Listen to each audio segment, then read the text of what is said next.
He said, "I'm not cutting off my ex just because you're insecure." I thought he was just being loyal to a friend, but then I found the hidden key to their secret apartment. He chose her, so I chose my revenge. I stood in the doorway of our bedroom, clutching my phone until my knuckles turned white. It was 2000 a.m. The blue light from the screen illuminated the notification that had just woken me up, a heart emoji, sent from Juliana. Juliana was my boyfriend Liam's ex. They had been broken up for 3 years, yet she was still the first person he called when he got a promotion. She was the person he went to for career advice, and apparently she was the person he messaged in the middle of the night. "Liam," I whispered, my voice trembling. He groaned, rolling over and squinting at me. "What? What's wrong?" "Juliana just texted you." Again, he sighed. It wasn't a sigh of guilt. It was a sigh of pure, unadulterated annoyance. "And we're friends, Maya. We've talked about this. Friends don't send heart emojis at 2 in the morning, Liam. It's disrespectful. It makes me feel like I'm the third wheel in my own relationship." Liam sat up, swinging his legs over the side of the bed. He looked at me with a coldness that made my skin crawl. "I'm not cutting off my ex just because you're insecure," he said. Each word felt like a physical slap. "It's not insecurity, Liam. It's boundaries." "No, it's you being controlling," he snapped. "Juliana was there for me when I had nothing. I'm not going to dump a lifelong friend just because you can't handle your own jealousy. Get over it or get out." I felt the air leave my lungs. Get over it or get out. 3 years of my life.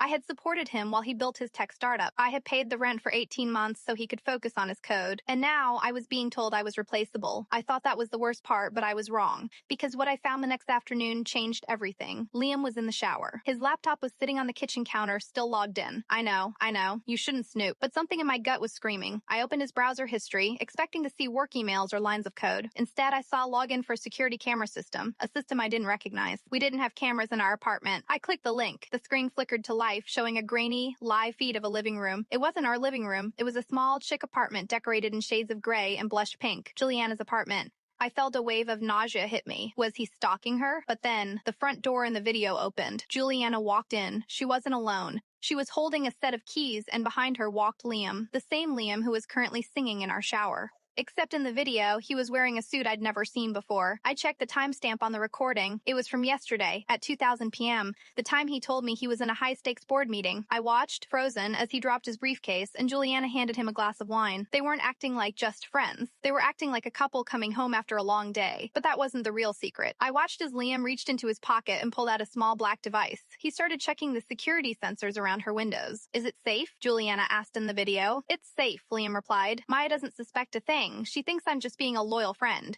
She's too busy paying the bills to notice where the extra company cash is going." Company cash. The startup I had helped him fund. The one that was finally starting to make a profit. I realized then that Liam wasn't just cheating. He was embezzling. He was using the company we built together to fund a secret life and a secret apartment for the woman he told me I was insecure about. I felt a cold, sharp clarity wash over me. I didn't cry. I didn't scream. I heard the shower turn off. I closed the laptop and walked to the kitchen, starting a pot of coffee. When Liam walked out, drying his hair with a towel, he looked at me and smirked. "Still moody?" he asked. "No," I said, giving him a bright fake smile. "You're right, Liam. I was being insecure. I'm going to go stay with my sister for a few days. Give us both some space." He looked relieved, almost giddy. "That's a great idea, Maya. Really mature of you." I packed a bag, but I wasn't going to my sister's. I was going to the office. See, Liam was the lead developer, but I was the chief operating officer, and I had the keys to the digital kingdom. I spent the next 48 hours in a silent war room. I pulled the logs.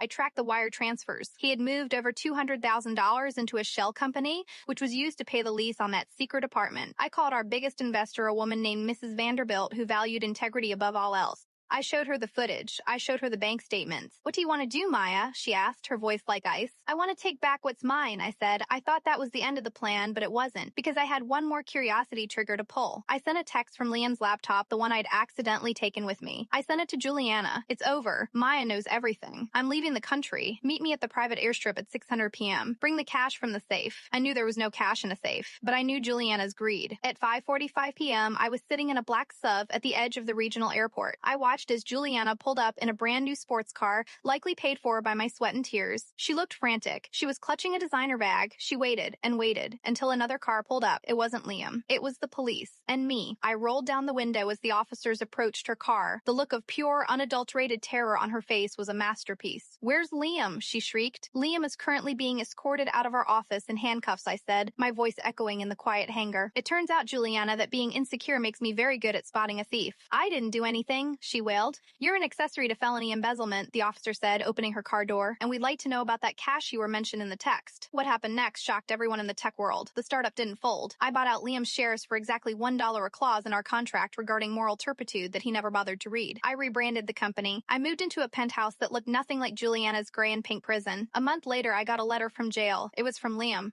"Maya, please. It was all her. She manipulated me. You're the only one who ever truly cared. I regret everything. Can we talk?" I didn't even open the envelope all the way. I dropped it into the shredder. I thought about that night in the bedroom. I thought about him telling me to get over it or get out. Well, I got out and I took the whole world with me. And that's when everything changed. I realized that the person who calls you insecure is usually the one who is most afraid of you finding the truth. I'm not looking at heart emojis anymore. I'm looking at my bank balance, and for the first time in my life, I feel perfectly secure. Powerful final ending line. He told me to stop looking for ghosts in his past, but he forgot that I'm the one who knows how to read the fine print in the present. Loyalty is a two-way street, and the moment it becomes a one-way dead end, it's time to turn around. Had you ever been told you were insecure just for noticing the truth? Tell me your story in the comments. And if you're ready to see more stories of people taking their power back, hit that subscribe button. You're worth more than a second place heart emoji.